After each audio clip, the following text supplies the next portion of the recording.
Thank you, Senator Feinstein. Thank you. Senator Hirono? Oh, I'm sorry.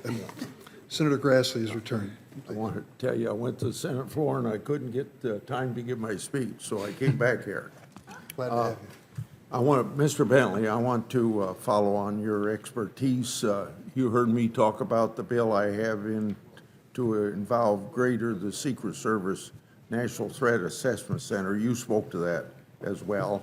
Whether it's schools or places of worship or other community organizations, it seems to me it's a step we ought to take. Is behavioral threat assessment the best method to identify an individual mobilizing towards violence and intercede before a violent act is committed?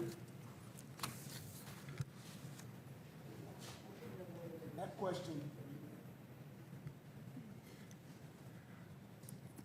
The process of behavior threat assessment coupled with emergency preparedness training and physical security measures help provide safer schools, places of worship, and safer communities if they are coupled together with fidelity.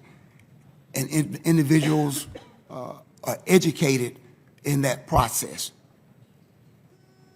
Behavioral threat assessment for you again are utilized by schools, workplaces, civil society organizations so that folks closest to the person moving towards violence can recognize the signs and, if appropriate, involve law enforcement. There are some who don't believe that we should be involving law enforcement with a person who is getting closer and closer to violence, in part because they distrust police. Do you believe that organizations who desire to implement a behavioral threat assessment program should have access to training necessarily implement such programs?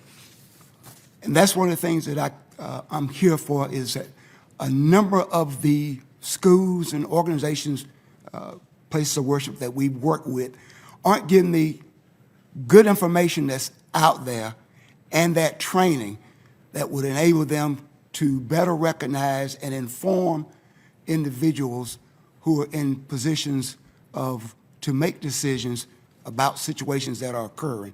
So better education of school employees, from the superintendent down to the individuals that work in the lunchroom, would be beneficial in providing safe and more secure learning environments. Mr. Smith, your organization filed an amicus brief in the New York Rifle Association versus Bruin case. In that case, you cited you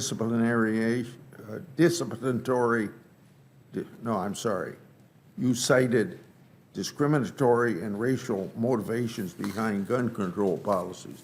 Can you tell me how gun control policies like bans on semi-automatic rifles and magazine restrictions negatively impact minorities like members of your organization? Thank you, Senator. I'll give you a great example. Oftentimes in my organization, as I said, we have over 48,000 members, very robust, very active.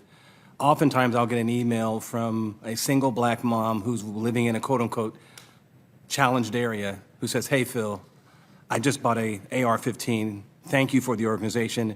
Thank you for the training," because she now feels she's able to protect herself. If you implement a lot of these proposals that I'm hearing today, lots and lots of black single women, lots of black men who are trying to get protection in these tough neighborhoods, hood, whatever you want to call it, are not going to be able to do that. That's why they're discriminatory in their long-term effect on our community. So I'm opposed to anything along those lines.